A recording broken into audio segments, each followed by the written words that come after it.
Yes, good evening, ladies and gentlemen. Welcome back to the channel. Hope everybody is doing well this Tuesday evening. And my oh my, the weather is heating up, as is the situation at Manchester United Football Club on the daily. Man, from a outsider's perspective looking in, Yeti, how you doing, mate? I'm doing all right, mate, but you guys are clapped.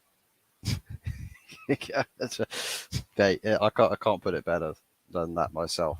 Honestly, it's absolutely mental. But Mm, yeah, back for another show, and it's just going to be it's like a detox session. This it's going to be a detox session. It's going to be one of those like yeah, rabbit the hole sort of detox. detoxify. Get that negative energy. Just it's like It's breathing crazy, exercises, mate. yoga. Honestly, it's crazy from an outsider's point of view. Looking Oh, at what's happened at United, and the worst part about it is the players ain't there to make this any better.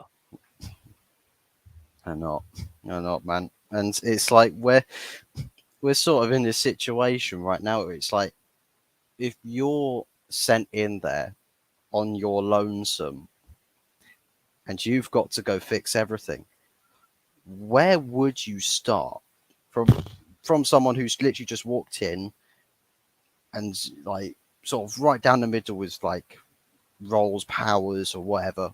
Where do you start? Exactly. Yeah, I think that's a major point, isn't it? Where do you start with that team? It's ridiculous, man. I've Um, never seen a Man United team so weak in all well, my life. that's what's interesting about this situation because you mentioned that it's like where do you start to fix the team? Why do you start to fix the club? Because every Mm, level, it's every that's what's absolutely shambolic about this. Every second, every single level of this club has got so much wrong with it, and it needs mm, such drastic change. I mm, believe that the first change to actually begin to empty out everything that's wrong with this club to really filter this out is the hardest and biggest change, which is the ownership. yeah, Because as we know, if toxicity nature in a club, it tends to drip down from yeah, above and it 100%. infects everything and the poison starts to seep in and it spreads and you get all of it. It's all nice, well and good. You get good managers in, you get some world class players coming through the door, but it's everything that's toxic dripping down.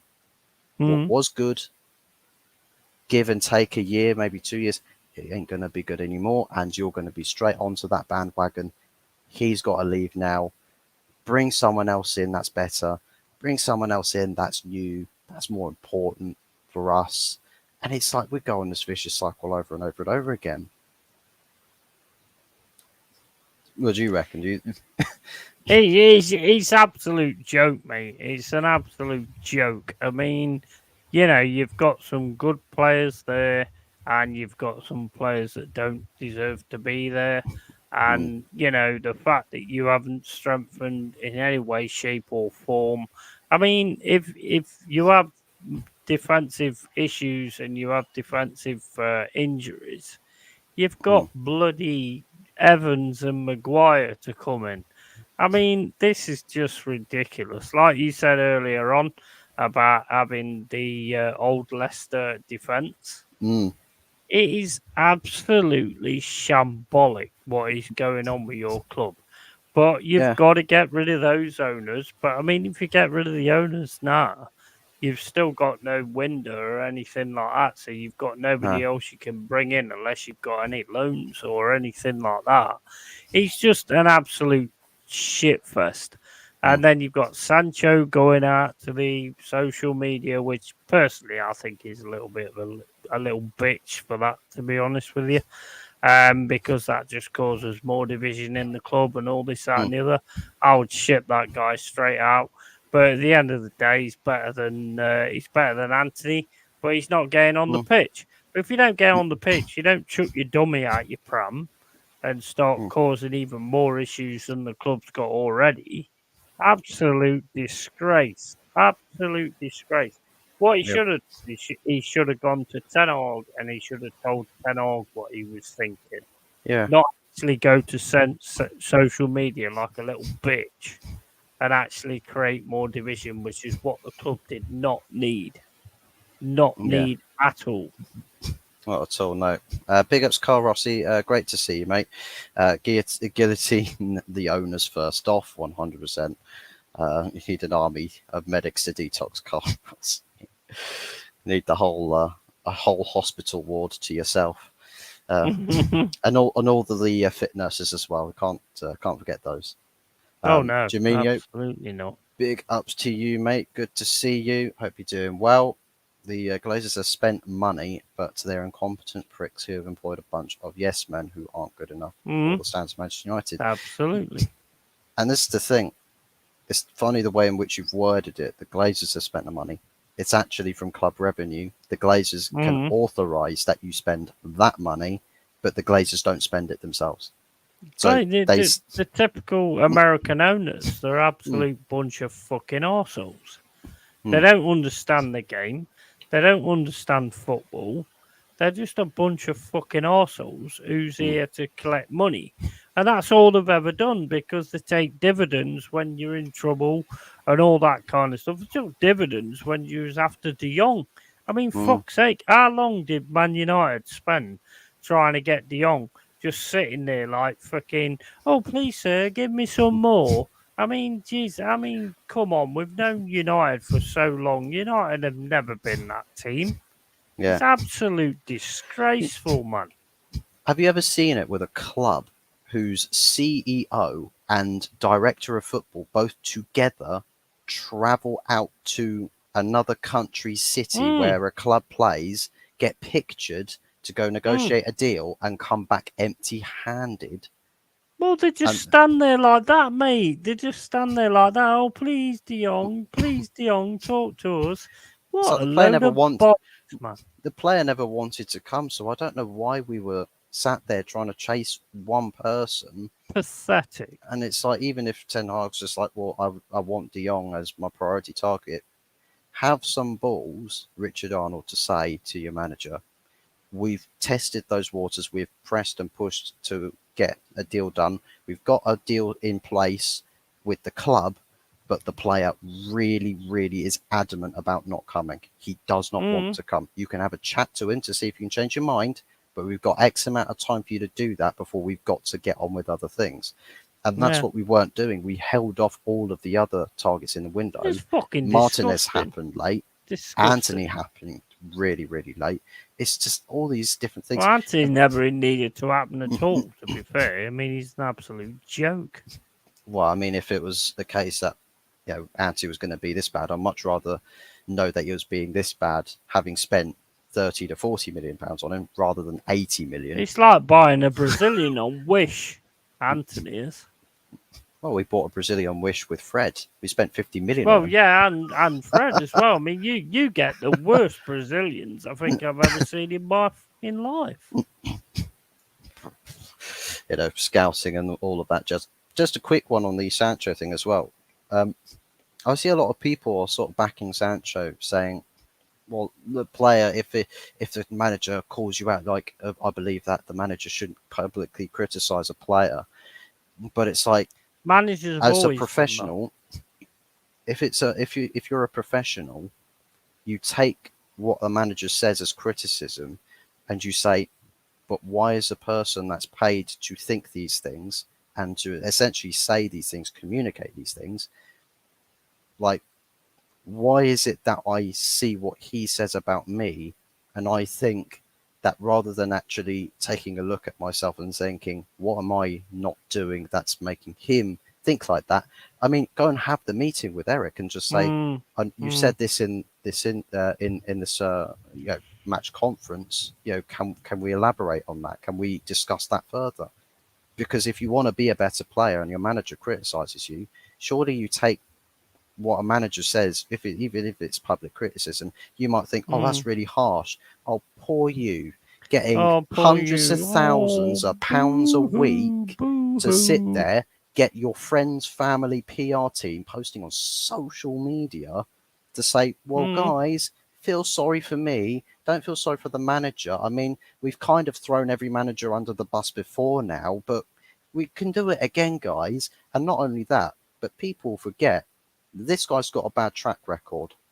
He's been Mm. fined by Dortmund for not turning up to This is training how and things have changed, though, screwing isn't it? around. At the end of the day. Like at Man City as well, had problems there. This guy's got a track record. So why are we sitting here saying, well, I back Jadon Sancho? Why? Ten Hag gave him 3 months off to work on his mental health. Give him some space. Come back when you're ready. Fucking mental health. How Give me a many? fucking break. How many managers, right, give the player like Sancho the benefit of the doubt and say, go and take time away, but when you come back, I'll want the best from you. To then act like a complete I'm dickhead. sick.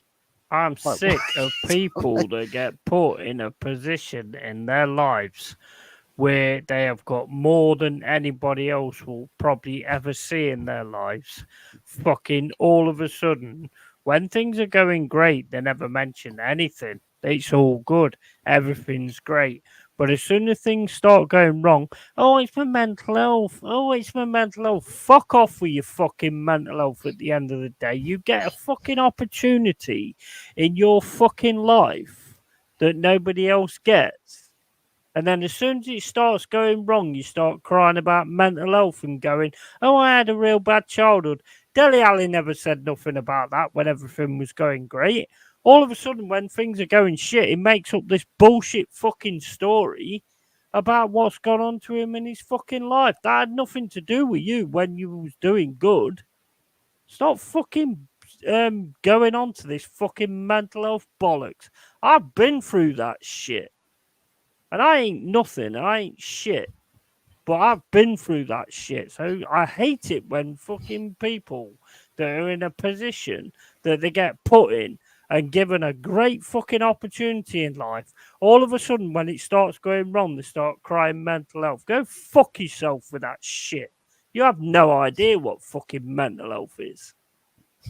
not only that, but if you're a professional in that sort of position, you've got. I'm pretty sure most of these people have got a whole team around them that speak to them and practically live with them outside of football. So I mean, if you've got bad influences inflicting your life, Exactly. it's like, why are you getting into that sort of business anyway? I know Why don't you players bring might these want. stories up when you're doing great? Why don't you bring these stories up when you're doing great and it will make a difference to everybody?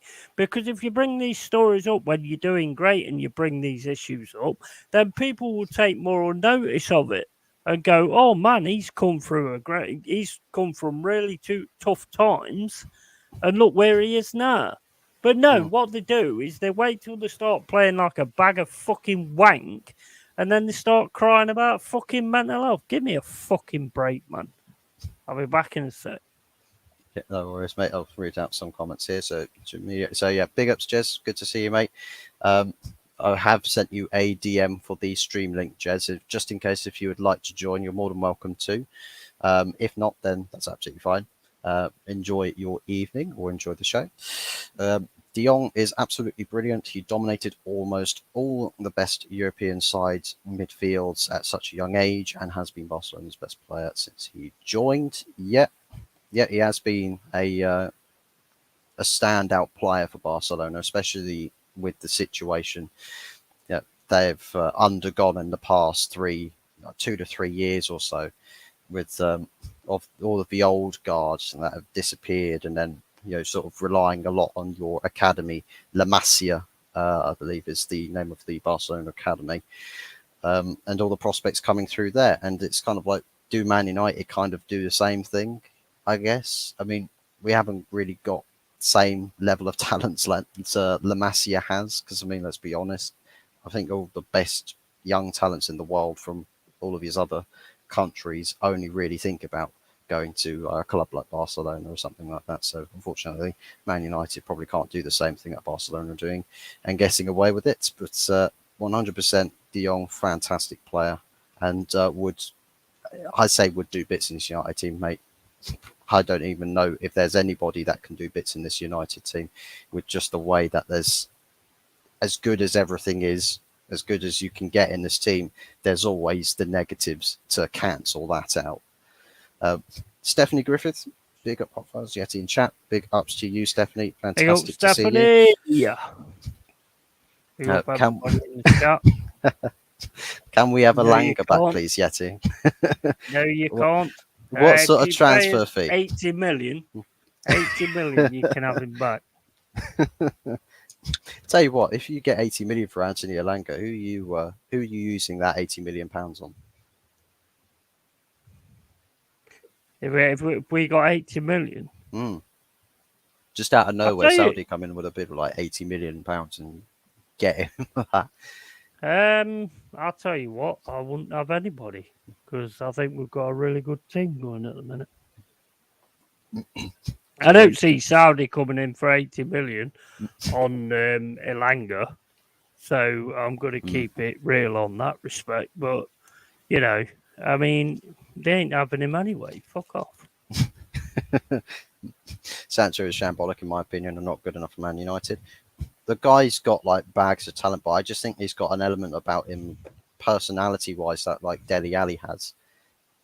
Like bags of talent, but your mindset is like you don't really push yourself. Like you don't give yourself that sort of work rate outside of football, like off the pitch. I think training, he's better than working Anthony. Oh, well, I believe that talent-wise, Sancho has got. If he actually got the time to actually be on the pitch, then I think he'd be a lot better than Anthony. Because I'm sorry, but Anthony's like an headless fucking chicken. You have this ability to find the worst Brazilians. It's like you go into Brazil and you go, right, which ones do we want? And then your management team or whatever, or your transfer team looks on Wish and goes, oh, we'll have this guy instead. It just, I've never seen so many bad Brazilians as what plays for your team. Yeah, to be honest, there's quite a few not so good Brazilians playing in the Premier League just in general. I mean, Richarlison exists. We've got some quality Brazilians. Felipe, You got some underrated ones. Danilo. We've got some quality Brazilians. Lodi, absolute quality. Yeah.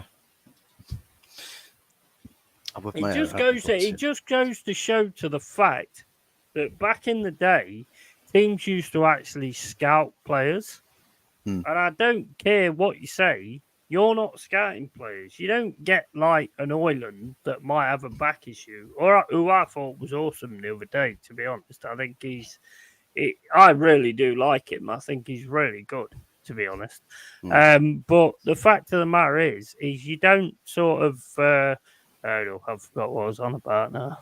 That happens. I'm 50 years old, so I completely forget what I'm talking about. As always.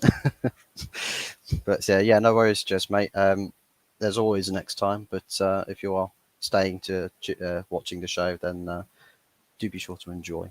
Hopefully big you'll up, enjoy Jess, the show. mate. Hope you find them other 4 spiders. Tibio says here, La Masia and Ajax academies are the best in world football, yet some Arsenal and United fans claim that we both have the best in world football. I know that you all miss the good players. You top teams miss the good players. I don't know how you managed to do it. You all miss out on the good players. Like when you had Ramsdale and you wanted a second. What's his name who we got last season? The guy from PSG. Keylor Navas. How does Arsenal not get Keylor Navas? How does Arsenal not get Philippe? Oh, imagine Arsenal with Keylor Navas. It's madness. How do they not get these players? And we do.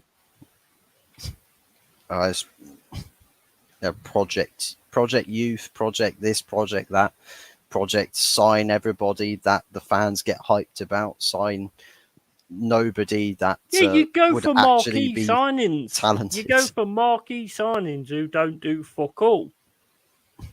Instead of actually doing what we do, or what other teams do, lower down the divisions, we actually sign the players and we scout the players because we have to make sure they're good enough for the fit of the team.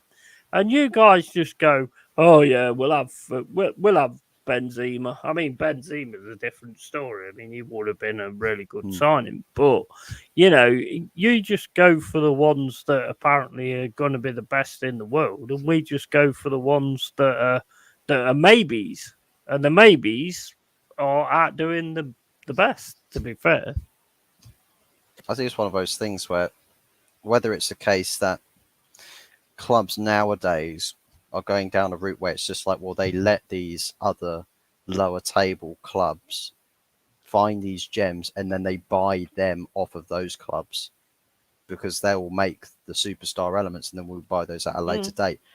For me, yeah. I think it was Big T that said it on the yesterday's stream that I'd love to have Brighton's scouting network at Man United. I'm like, 100%. as much as it would be nice to having Brighton scouts, the thing is that you go to a different club, the instructions probably change.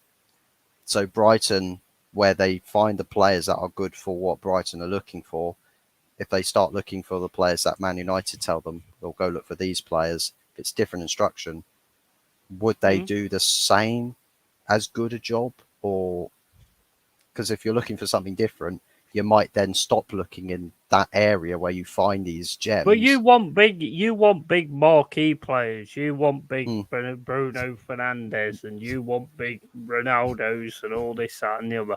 And the fact of the matter is they're all exactly Galacticos, and they're already it. And the only one that's actually worked out is Casemiro, because Bruno Fernando is like a fucking big baby. He's like a big baby. At times he can play really good, but he ain't no Ronaldo when he's on form. Felipe is a brilliant Brazilian, not the typical Brazil player, but he's violent, aggressive, and exactly what you need in centre back. Used to play under Diego Simeone, so maybe that's why. I mean, to be fair, he's spot on. He's spot on. He's 100%.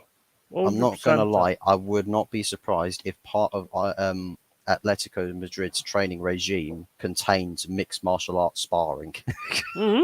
Go have 3 rounds in the octagon. Kick the shit out of each other. I bet their training is actually just to go in an octagon and just kick the shit out of each other. Yeah, they don't go on the training pitches and kick about. They don't do that. I mean, that's just for cameras. They literally come out. They'll see. Imagine if they do it in intervals. So you see these freshly bright faces. They start doing a little kickabout. They go in to do whatever training indoors. They come back out limping, crawling, bloodied faces and I bet broken arms, just like, oh, you got. And the one that turns around to the boss and says, "Yeah, I'm ready to play a game," that's the one that gets picked. The ones that go, "Oh, boss, I'm upset. I've got mental health issues." Oh, mate, fuck off, mate. I've had mental health issues. I've gone through it. So don't give me that bullshit. And I ain't got no money or anything like that. I mean, the amount of money these guys have got to get the best people to actually try and help them through that kind of stuff. I did it all on my own, just going through meditation and all that kind of stuff. That's how I brought myself up. That's why I'm on streams and stuff like that. So don't give me that fucking bullshit. Just don't. Just please don't. Yeah.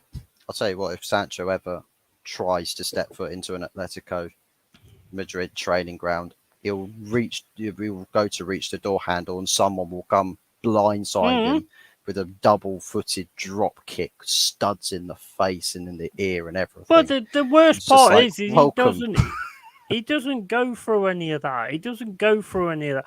None of them go through any of that.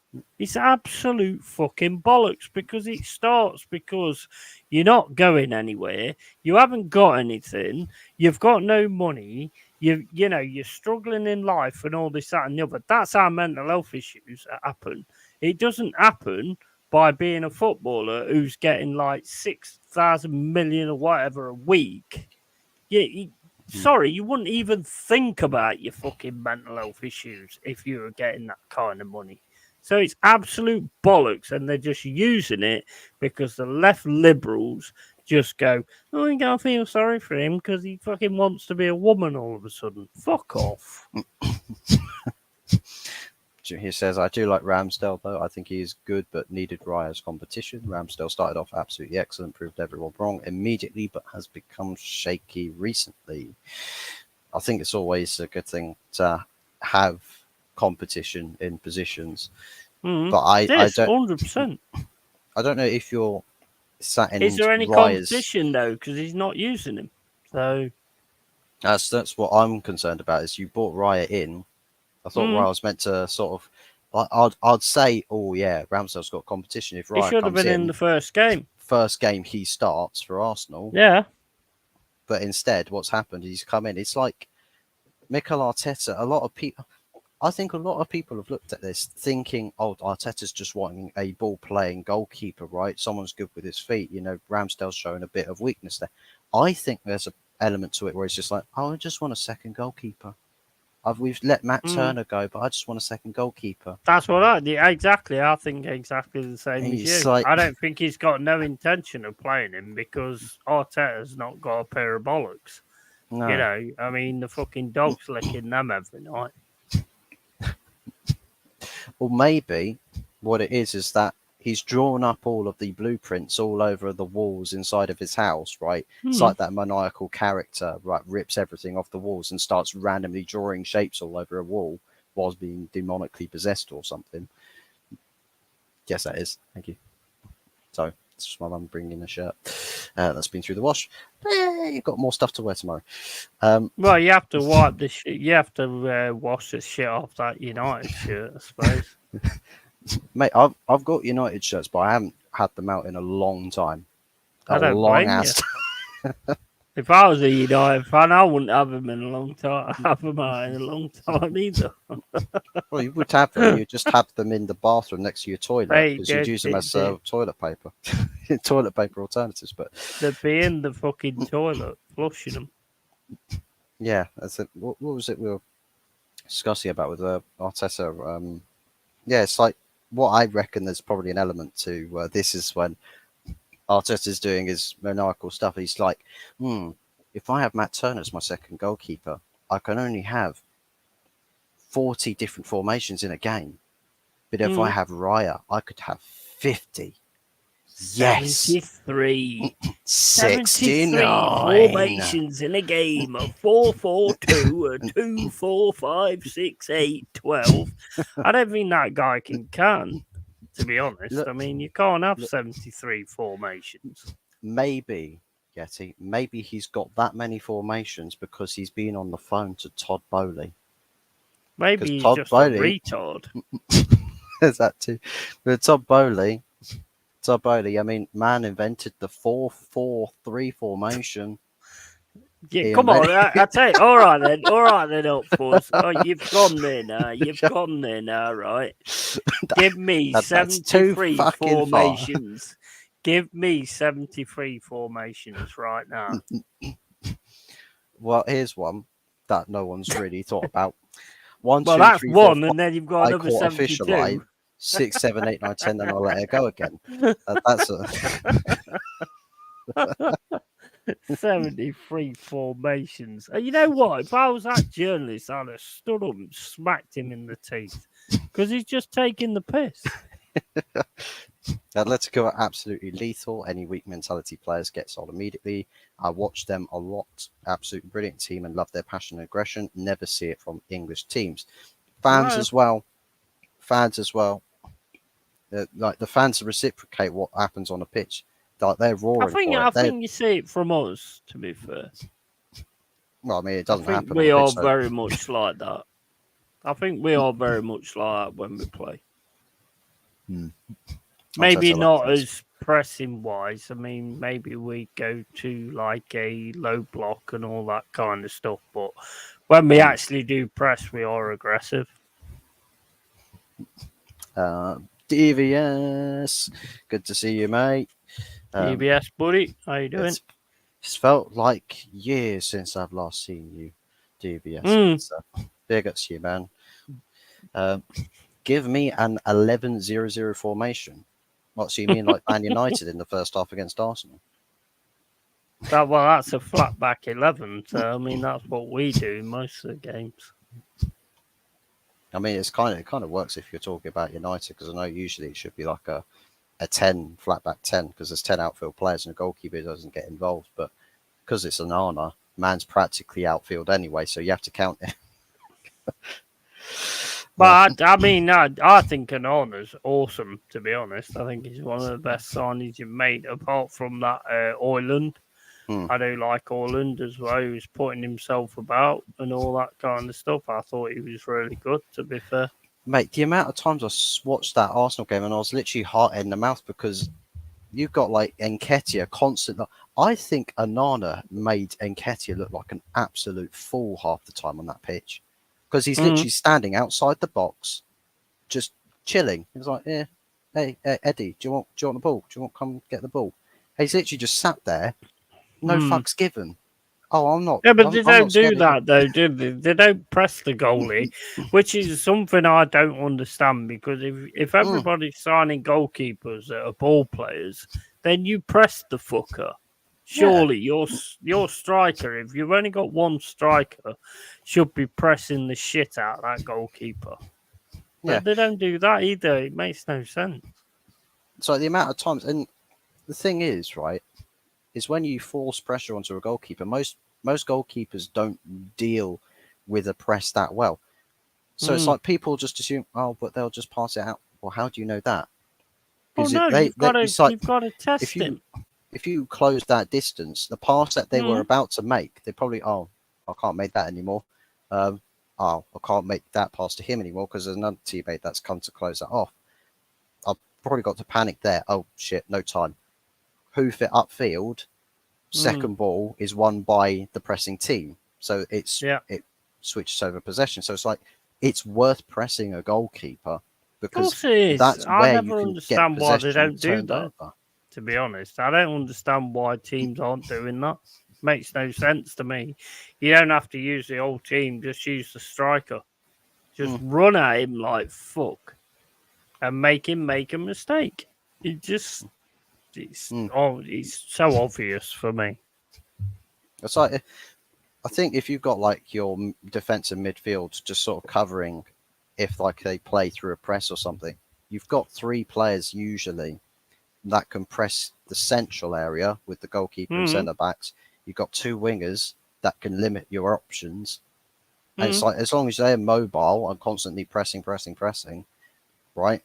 It's like, if there's pressure there, you've got to move the ball quick. But if you've got a block that's further back, marking those more forward line players, so you can't like play through it as easily, it's like it makes sense to actually having a very proactive front 3 that's off the ball in a defensive scenario is very practical. I mean, Jurgen Klopp with heavy metal football rock on, bro, and having just pressing the life out of teams, and the amount of times you see, like the first couple of seasons, the amount of mistakes that defenses were making against Jurgen Klopp's system, and it's almost forced more teams to try and play a way in which they are playing out from the back rather than playing more route one, because the pressing is just, to be honest, it's not that difficult, to be honest. I mean, if you get a striker to run at a goalkeeper and go to that side of him, the only person he can pass it to is that side of him. Yeah? So then you press that side of him as well. It's not rocket science, is it? He's going to pass it to that player, and then he's going to be pressed. And to me, it's not rocket science at all to beat that system. Arteta thinks football is a fucking Rubik's Cube. All the different colours, shapes, and combinations. Man's probably it's a really simple game. It's a really simple game. I'll tell you what, I reckon Arteta cannot solve a Rubik's Cube to save his life. No, it's just he just looks complicated like by idiots. Big ups to you, Riganguna. Onana is the best Man United signing post Fergie. I think that's just because Firmino hates De Gea. I think that's probably why. But Mm, I think there has been a couple of good signings post Fergie. I think Anana can't. I think it's very premature to say that he's already the best signing post Fergie. I think if you've I got think someone like a Varane's. I Casemiro, think Varane's in there, and Casemiro's in there as well. To be honest, and Martinez as well. Lissandro Martinez is definitely in there. To be honest, Hmm. But mate, oh my days! Like the one signing that blows all of them out the water, Johnny fucking Evans. Like oh owning a well, I mean, Ferrari. he's just. As soon as everybody saw that you signed Johnny Evans, everybody was worried Everyone in was the worried. Premier League.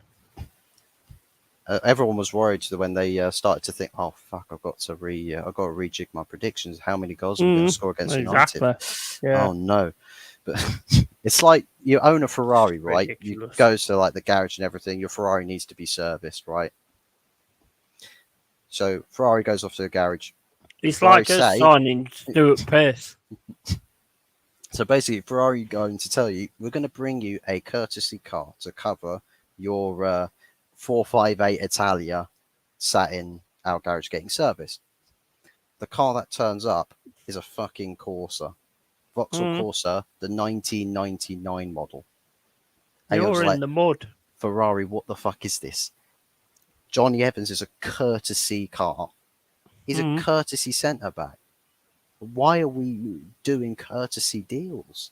Mm. Yeah, John Well, I Claire mean, Todibo. against Sign him. against us. To be honest, she was lucky because if we'd have been braver and just Hmm, been braver and just gone at you, hmm. then that could have been a totally different story. We But sat back and just let you play when we went 2-0 up. I mean, yes, fair enough, we scored too early, but we hmm, just sat back and just let you play. If we'd have actually gone at you and hmm, pressed the shit out of you, it could have been a hell of a lot of different story, and you might not even have any points by now. hmm. Mane was Liverpool's best defender. Tell you what, he had an insane work rate on him at Liverpool. Sadio Mane, Mane was quality. insane work rate. I think it almost felt like his love for football kind of half died when he went to Bayern Munich. It was just like he wasn't Mm, the same. He just lost what he was all about at Liverpool. Because I think a lot of people had high hopes for Mane at Bayern Munich, but nothing really ever materialised. And then decided to start having a punch up with Leroy Sané and all that. Um, Working away and listening. Lovely stuff. Big T, big ups to you, mate. Good to see you. Our defenders can't hold the ball. It makes Anana playing it out from the back useless.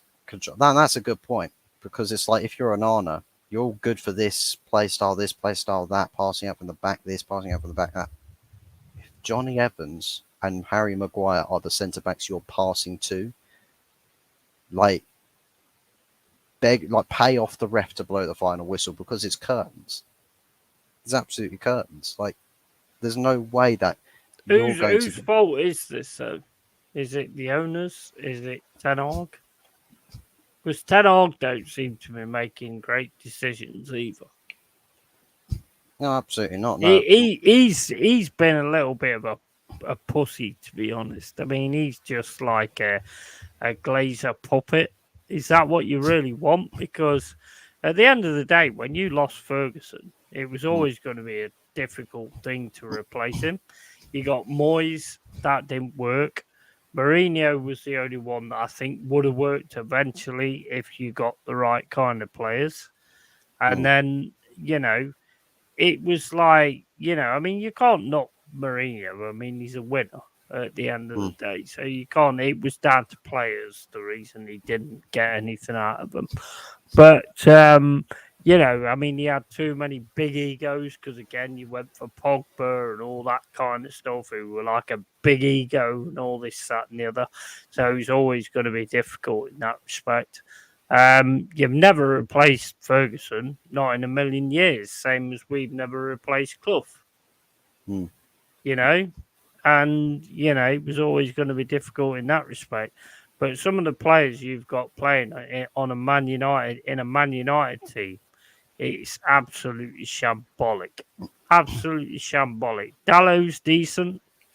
Mm. Dallow's decent. Um, what's his name? Shaw can be decent at times. Malassi is decent. But having all of a sudden trying to take on the season with Maguire and Evans is just a fucking joke for Man United. I mean, we know that Ten Hag wanted to get rid of Harry Maguire because I believe it's something Lee Gunner said as So well. why That did he keep saying he was great then in the press conferences? And he was my captain and all this, that, and the other. See, Ten Hag could have dealt with that at earlier time and just gone, no, I don't want him. He's nothing to do with Man United. I don't want anything to do with him. Ten Hag is a paid-off glazer merchant. I'm sorry, but he is. He is saying everything they're asking him to say. He's saying everything the PR is asking him to say. And I'm just going to say it right now. He needs to fucking go because at the end of the day, he's just being a fucking glazer merchant. And Ferguson's no better because he's sold out as well. Ferguson should be up there and going, this ain't the Man United I created. This ain't the Man United I sorted out. What the fuck are you doing? Because I guarantee you now, 100%, if it was Clough, he wouldn't have fucking sold out. He would have made sure the club went where it needed to go. I'll tell you someone else who didn't sell out. That was Ralph Rangnick. It took one press conference for him to get the 100%. sack, and that's the thing. 100%. 100%. It, Ten Hag is an absolute sellout to the Glazers. That ain't the kind of manager you need. oh, that's the problem. Is that sort of saw a manager that probably would get labelled as someone who doesn't sell out as like Jose Mourinho because very blunt manager, very blunt personality.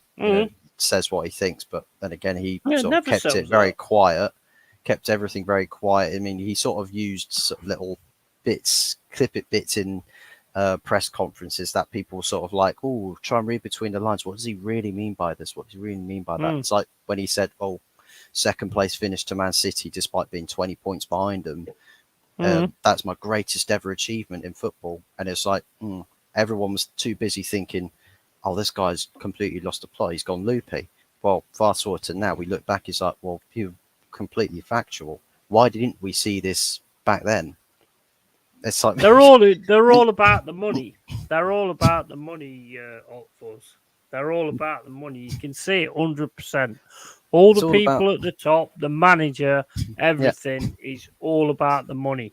And I'm sorry, you don't need that kind of manager. You'd be better off. You've got to get this like takeover sorted. Yeah. You've got to get these Glazer pieces of shit out. And everybody needs to get these American pieces of crap fucking managers out because owners out because they don't understand the game. And also, you've got to take into account when you go to sign somebody, these business owners ain't business owners for nothing. Yeah. They're business owners because they've got really good accountants that deal with the shit.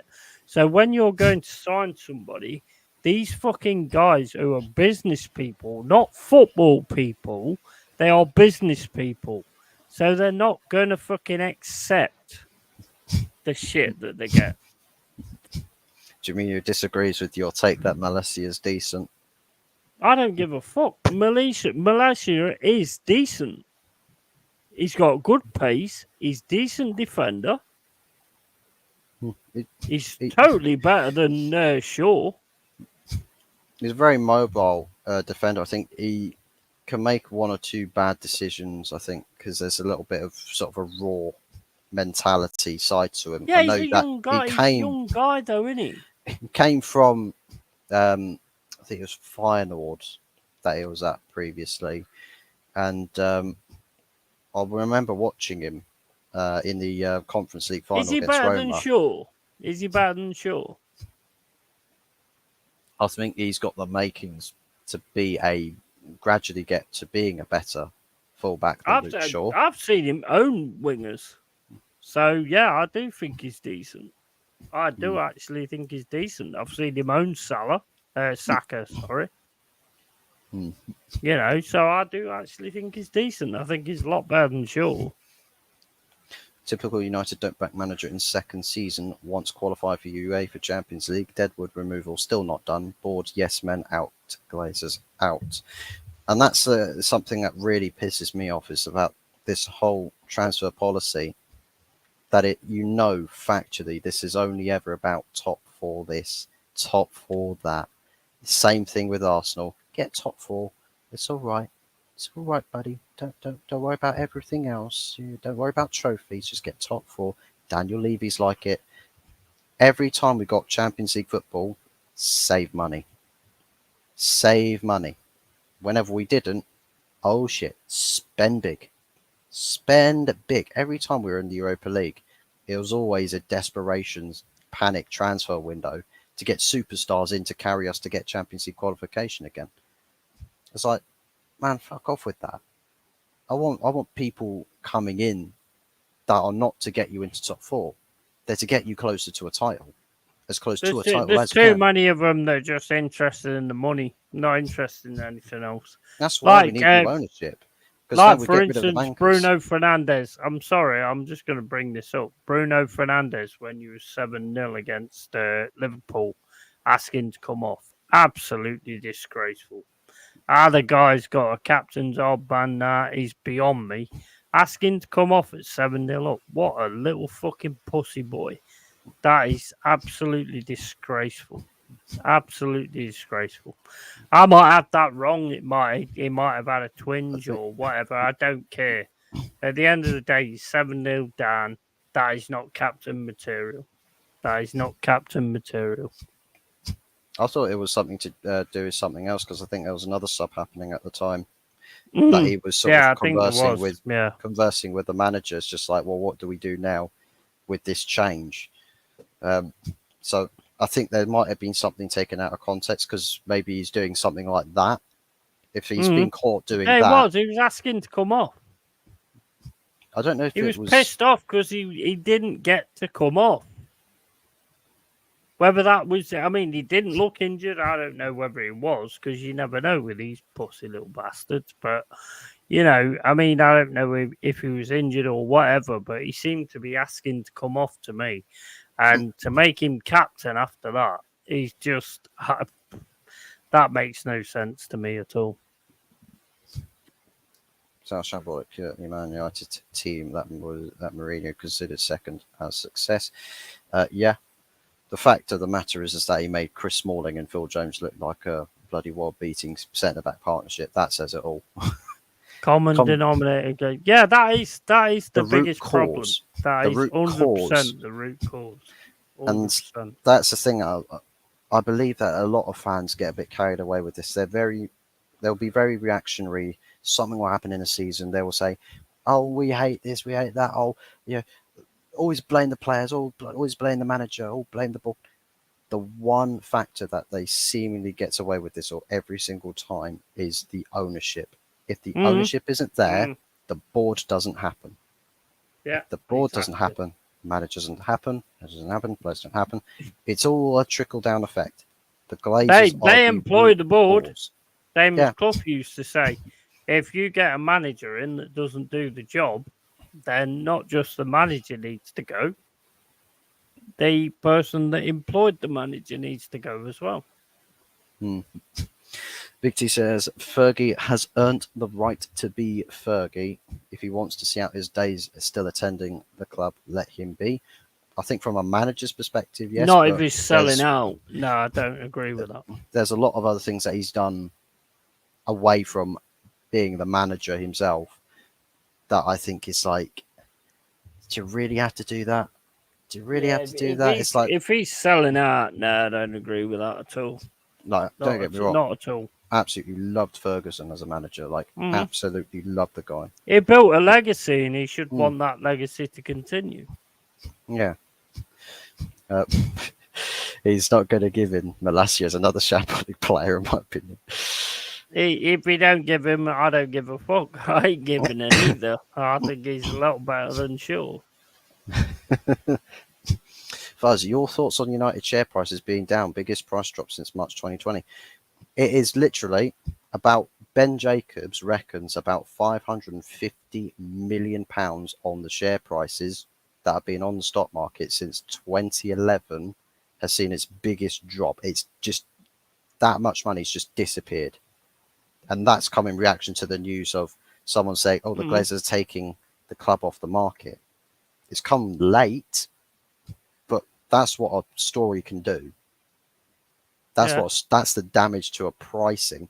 And you see a drop like that, some financial advisor that talks to the Glazers surely is telling them, oh, wow, you see that big drop that's happened. It's like they talk about 6 billion, 8 billion, 10 billion.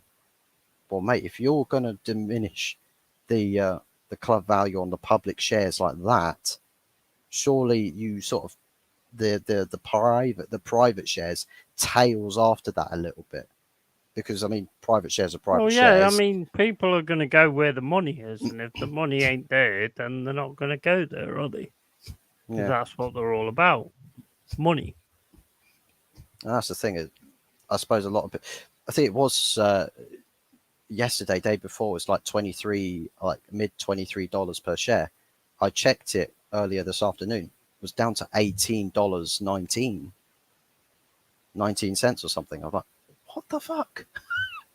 That is an insane drop.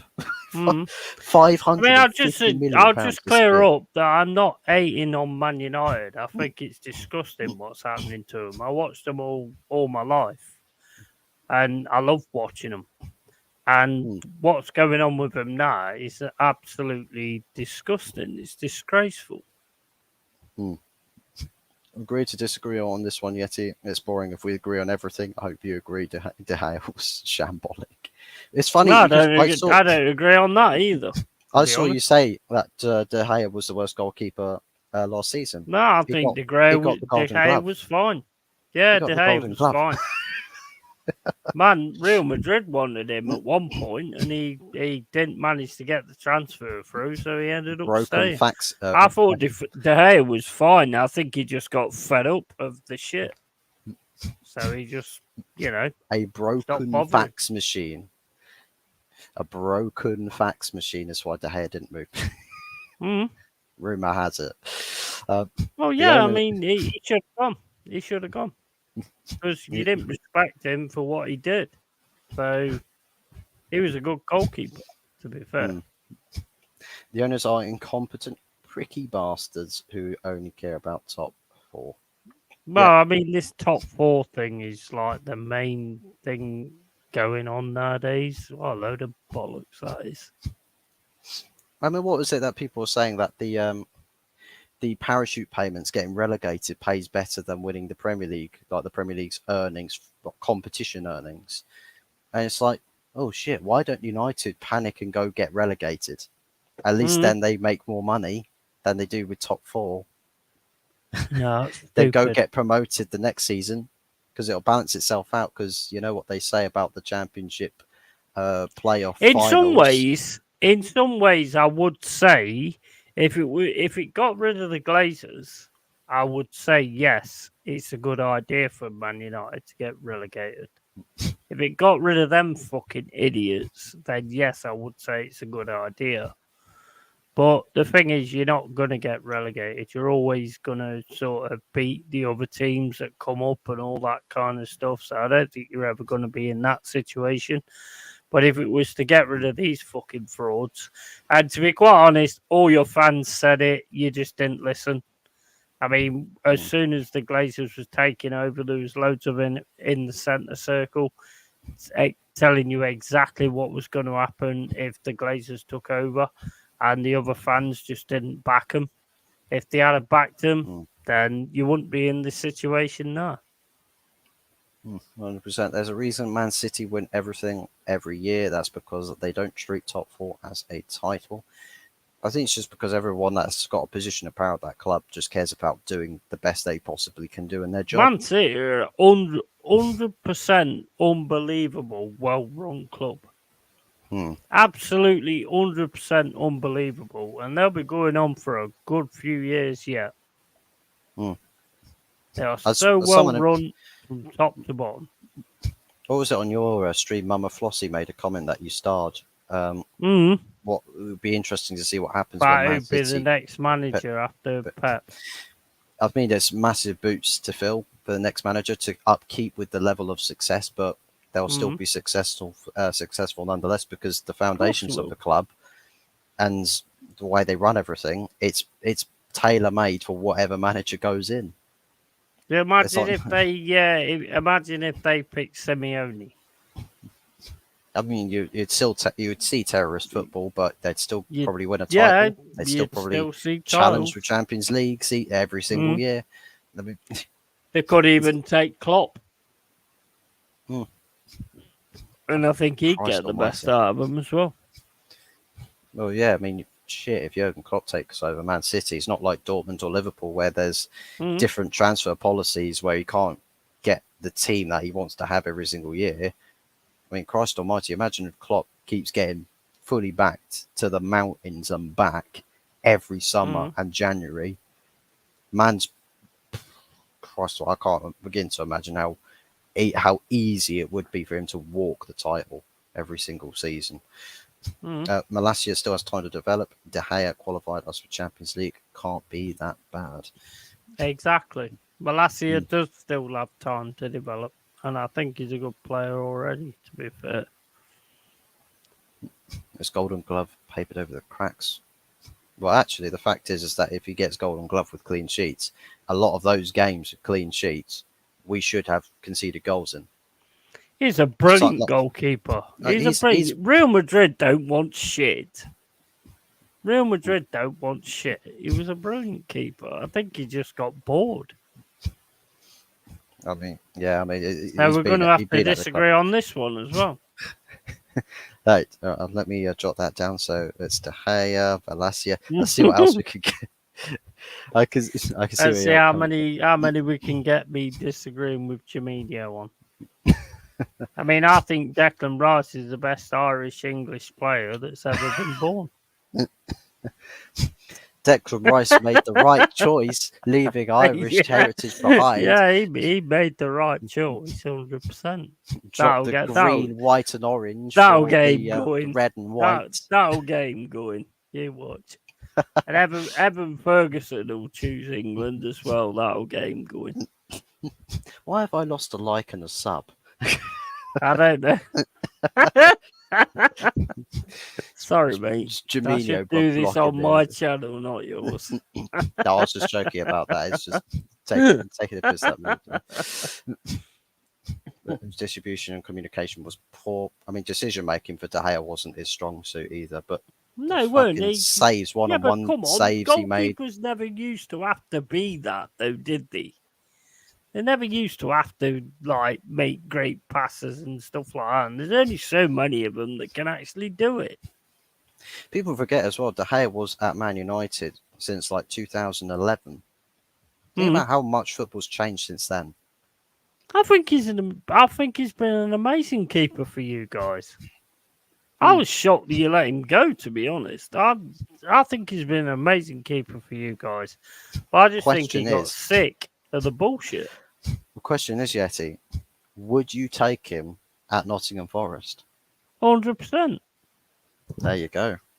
100%. There you go, Jaminho. Your argument has been defeated.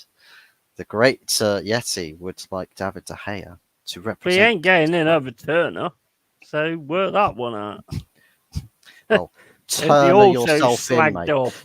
Who he also slagged off. So yeah, he ain't getting in over Turner at the minute. United play with 9 men every week, carrying Rashford and Bruno. In my opinion, we've got Blackademus and players anyway, so there you go. Even in decent performances by them against Forest recently. I mean, Rashford's goal contribution can't be understated, and usually with Bruno, again, goals contributions you can't be understated. I wonder if the thing is with Bruno Fernandes, because a lot of people It's pick only a this out, performance is against that Forest because we sat back. I'm wondering with Bruno Fernandes, when's the last guy this time that this guy has actually been dropped or has been rotated with? The guy plays 99.999% of every game every season Yeah, it does. without Yeah, rest. I'm like, surely that's got to be doing something to his game because he can't have he's someone another that. little whinge bag. It just feels like Bruno plays too much for his own good, and it's like with Rashford when we were playing him. Of course, yeah, cool. He was playing through an injury for a long period in recent years, but it's like, why are you constantly just playing the same guy over and over and over again? What about rotation? What about taking some players out of the spotlight for a bit? Why not rotate and tactically adjust things? If Bruno's not going to do what you want him to do in a game, don't play him for the sake of playing him. Oh, but it's Bruno Fernandes. He could get an assist. He could score. I don't want to say or see. Oh, but he I could don't do rate this. him. He I don't could do rate him that. at all, to be I honest. want. I want. I want better guarantees than that. I want to know if we've got another player like Donny van der Beek, for example. If Donny van der Beek can offer something better in Bruno's position against a certain opponent, I want Yeah, Donny well, van der just Beek playing. he I don't ain't want gonna get a Bruno playing for chance the though, sake is of it. he? Because Bruno's just gonna cry if he don't get picked. And maybe Get you should Maguire do. treatment. Maybe you should do that. Maybe you should do that. Maybe you should actually play Donny van der Beek instead of Bruno.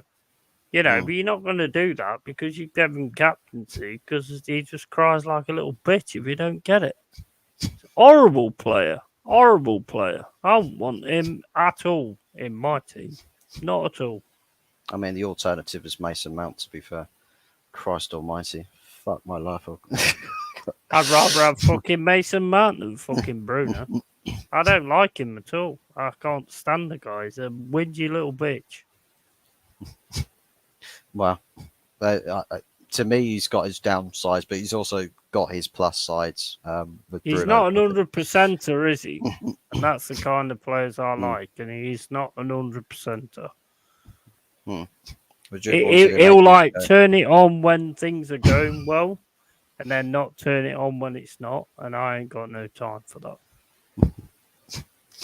Firmino's carrying on his De Gea agenda. What's he fucking going on about now? Madrid wanted him 8 years ago. That's the reason they never went in for him again, and that's because he's shamble. He ain't fucking shambolic, mate. I'll take him tomorrow. Maguire screwed De Gea, mate. I swear to God, like Maguire screwed De Gea. Sometimes De Gea did screw other players with like bad execution for passes. I know that there's definitely been some cases of that, but usually Does she mean he actually screwed him, like in the toilets at the Man United ground? I mean, Or does she mean she screwed him on the pitch? I mean, fuck knows. He probably's done that to half the board the way that they like to treat him. Did he bum him in the dressing room? That's what I'm asking. He probably bummed 90% of people in the fucking club. Christ almighty. De Gea was good 5 years ago. 5 years ago, but he's become too shambolic and he's still going. He's still going. I don't give a fuck. He can keep going. I'll keep going as well. Oh, Big T says here, how is Fergie selling out exactly? Just like a fan won't walk away from the club because of stupid owners. Why should Fergie? Would you have De Gea when you got Czech? I think you would. Would you have De Gea when you got Leno? Yeah, I think you would. I think this comment here was referring to what you'd said about the management, about Ten Hag and Fergie. How is Fergie selling out exactly? Just like a fan won't walk away from the club because of stupid owners. Why should Fergie? Because you just don't do that. You don't sell out into something. You don't do it. I'm sorry. Clough would have never done it. On the legacy that he built, Clough would never have done it, and Fergie shouldn't have done it either. He needs to be talking to the Glazers or whatever and just saying, we want better than this for United. And he hasn't done it. So he's evidently sold out to all of it. Lots of other managers might not be able to play the Pep system. Mate, there's a lot of managers who try. A lot of managers who try. They try to do this, landing planes at different stadiums. Give them Football the ain't that little difficult. blow It's up just six. made complicated by idiots. It's like It's not a a prime system. example. A prime example of football playing simply. Just as his Sir Alex players playing Ferguson. 100%. You look at Sir Alex Ferguson was not hailed as a tactical genius. He never needed to be. No. The players that he had were special, but they Yeah, were he had allowed them to playing go and 100%. yeah. So as long as you give 100%, the talent will speak for itself. Exactly, and Give that's everything. exactly what Pep does. Don't think Pep's some tactical genius, because he ain't. He just has his players playing 100%. Look at Bernardo Silva. Even though To he's be a fair, he is. quality, skillful player, he will still run you down and take the ball off you. Yeah? That's what Pep does. He makes every player do that. I don't disagree with the fact that Pep, gets the best from his players, effort-wise, but I do believe that he has got that tactical nous where he is playing some 4D chess with other managers, where he's doing something. He's got years ahead of other managers. He's got tactical genius, but he's also got players who are 100%, and they will all fight for him till the end of the game. Same as what Clough had. People who will run through walls for you. That's what it takes. It don't take fucking tactical genius. Football ain't no fucking. It's not a fucking. It's not an odd game. You've just got to make sure you've got the players on the pitch that have the mentality to want to beat the players on the opposite side. That's all you've got to have. And if you're the kind of guy that can actually get that from players, that's amazing. That's not about being a tactical genius. He never does anything any different. He basically just tells players to go out there and do what they've got to do.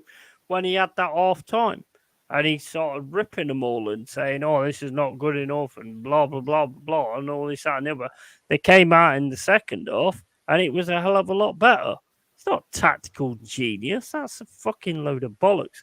You know what? Like Clough said, people talk tactics who couldn't win a game of fucking dominoes. Once Pep leaves City, please let it be soon. City will suffer.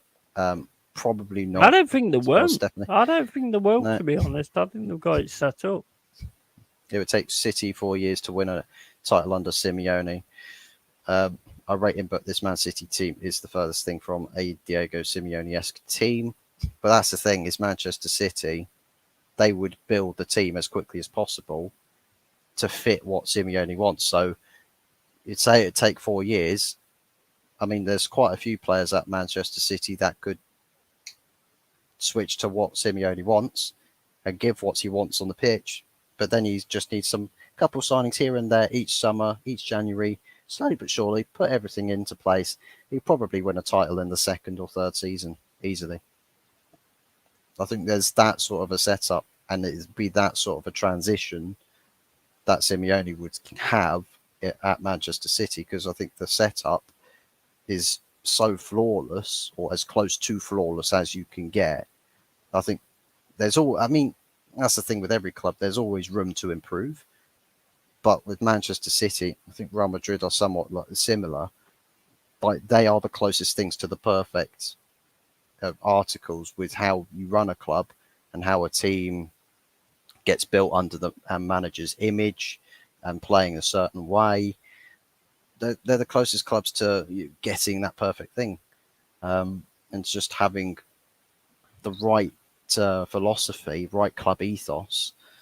And basically, that's just why I think that Simeone or other great managers would actually find winning a title under Manchester City quite easy, to be honest. De Gea, Malacia, Rice, Grealish, Ida, Parrott, Thierry Henry, Traffers, O'Shea, Connor, Salmon, Scott Hogan, I was about to say Hulk Hogan there, Cyrus Christie, Matt Doherty, Glenn Whelan, Paul McShane, Granit Xhaka, all shambolic pricks. Is that your death notebook? Fair enough. De Gea would be third choice at Forest, Turner, and Bloodshot was better. No, he wouldn't. He wouldn't. Bruno had a holiday like all the other players. It's game 4, not game 34. You can't play the tired card. No. No, well, I agree with that. Like, it is early in the season, and he has come off the back of a holiday. I don't know if we can discuss potential player burnout with congested fixtures because the amount of big injuries we've seen so early in the season. I don't know if there's any contributive factor to perhaps that being a case. If we're playing too much football with all the summer tournaments, all these 4 different competitions in, and international breaks in there as well. I think the fact we had a World Cup right smack bang in the middle of the season, I don't know if there's anything playing on that. What do you reckon with player fitness and how tired players perhaps are with schedules and everything? Personally, I think the tired thing is an absolute load of bollocks, to be fair. I mean, it's like you play 1 or 2 games a week and you're fucking tired. Give me a break. Okay. Give me a break. I used to play like 4 or 5 games a week when I was a kid. You know what I mean? Tactical bollocks. This like thing about players being tired is absolute fucking bollocks. I mean, they might be getting trained too much and all this kind of stuff, so just drop the training a little bit. Not that difficult, is it? De Gea screwed Harry Maguire against Sevilla, but all the United fans blame it on Harry Maguire. Reason 9,999 that De Gea is terrible. Yeah, he's still on De Gea. Yeah. Yeah, and there's comments on De Gea. I would have took De Gea back when we got Chet. Oh, we found someone Yeah, that look, he's got one nut there. It was Like good I said. It was good back then, but Leno was better than De Gea. I weren't what the stats said, but fair enough. Pep is not a tactical genius. Time to put the beer down. Probably time to put your brain down, because at the end of the day, when they played us at the City Ground, they got a 1-1. So where's the tactical genius there then? If he's a tactical genius, we don't get a draw out of that game, do we? And he doesn't lose another few games that he's lost. So he's no tactical genius, is he?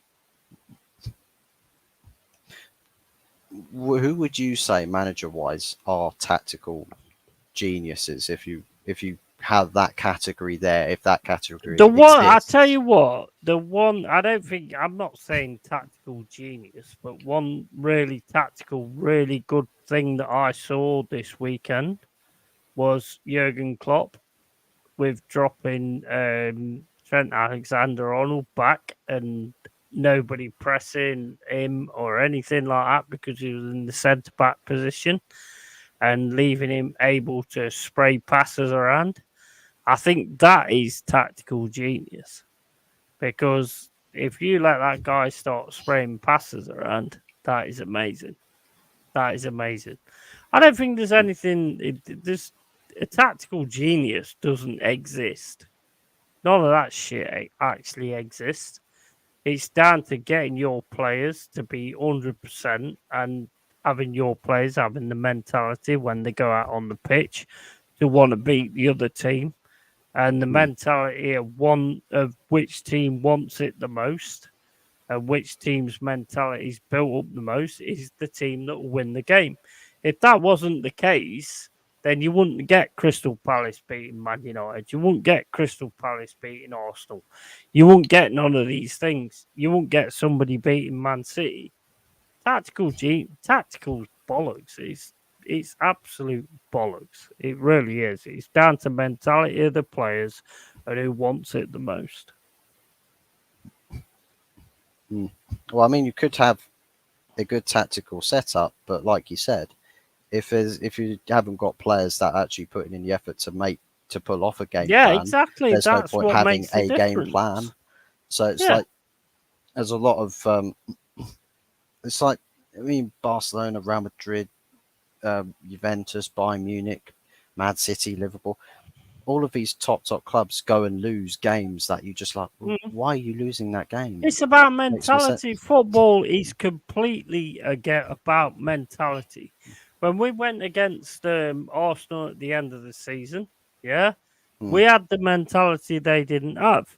When we went against Chelsea on Saturday, we had the mentality that they didn't have. Yeah. Hmm. Football is one on mentality. It's not about tactics. It's not about, yeah, fair enough. If you can see a weakness in a fullback, then you all of a sudden change things to keep attacking that fullback. Fair enough. I'll give up to that one. But this tactical genius thing is absolute crap.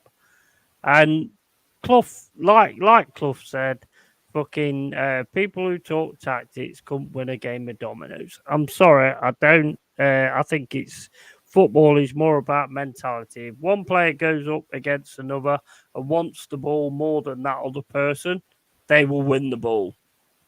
Yeah. Hmm. If they win the ball, then they can make the pass towards the striker or whatever they do to the midfield. And then if they want the ball more than them, they sign it. But that's how football games are won. It's got nothing to do with tactics. Unless your name's Harry Maguire, then you're literally just Calamity James waiting to happen. Hmm. Uh, who would you rather have in your team right now, Anana or De Gea? I'm going to be picking Anana. Well, Anana because he's more suited to the modern game. He's Well, you're closer to what? talking about different time scales. Hmm. I'm talking De Gea back in the day. I mean, back De Gea when he was first a United keeper, he was fucking awesome. Hmm. That's why Real Madrid wanted him. I think Would first I want season, an the honor now? first, Yeah, yeah, maybe. Yeah. I think first season De Gea was a bit shaky, and a lot of people were just like, "Oh, I'm not sure about this guy," because he came from Atletico Madrid. For I think what was a record transfer The fee for a game's goalkeeper at the changed though time. as well. Hmm. But he sort of adjusted to it and then became this like superhero. That man was literally single-handedly saving us from games all throughout the past decade or so. It's like, well, when the game changes, the goalkeeper, if he's not doing crazy shit like Anana does, obviously he's not going to look as good in a modern game, playing a modern system. But if you play a more classic setup, someone like David De Gea that's just doing the basics, shot stopping and all of that, still going to have some immense saves, Mhm. game-winning saves, you might as well say. Um, but as it is what it is with football, time changes and so does the game. Take care, Anyways, Jaminio. gotta go. Take care. Otherwise, Jaminho, big ups. Thanks for tuning in. We're going to wrap this up really soon, anyway. So even the Yeah, no best worries. even the best don't get it right every time. Can't say somebody is not a genius because of one game against Forest. That's the thing. Got nothing to do against Forest. I said a few games as well. You know, you need to listen. I said actually a few games after that as well. At the end of the day, he's not a tactical genius. I don't care what anyone says. He's not a tactical genius. If you want to believe that, then that's fine. Have a good night. Speaking of having a good night, I think that's where we're going to call it a day on today's show. Big ups to everybody in chat. Thank you very much for tuning in. Big ups to everybody who's liked the stream on 8 likes, 2 off of 10 likes. So if you could be so I'll kind probably as lose. I'll probably lose Big T's sub there, but whatever, mate. Whatever. If you can't handle opinion, then that's up to you, buddy. I ain't right. here to babysit anybody, so Up to 98 subs as well. So we're 2 off 100 subscribers. So nice, big ups. We are nice one. Yeah, I'm getting a bit probably on closer. six. I'm probably on 65 now, so whatever. I don't But care if you don't like my opinion. Don't tune in. At the end of the day, I don't give a fuck. I'll always say it the way I see it, and that's it. no, it is what it is. Sometimes you agree to disagree. and that's kind of where we just draw the line with opinions. That literally this is just the whole part and parcel 100%. about It's football just an conversations. opinion. It's Just an opinion. it's just the whole thing with football. We all enjoy football. We all want to talk about it. We've all got viewpoints. So it's just how, when you express it is what it is, and that's basically where you draw the line with it. But yeah, It is. I mean, there's no malice here. At the end of the day, it's just my opinion, and that's it. I think tactics are spoke in a really stupid way from people that don't fucking understand any of it anyway.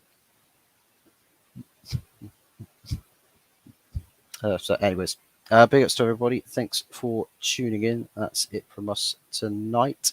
Thank you very much, Yeti, for Fuck hopping you, on. Big T. Get off my fucking stream, mate. Fuck you, mate. Get the fuck off my stream. Okay, that's Unsub, yeah. mate. Go fuck yourself, you little prick. Okay, yeah, we're gonna wrap things in there. Yeah, we'll call subscribe to Long Edge Yeti. The link is in the title if you want to put the bear down when I put you down, mate.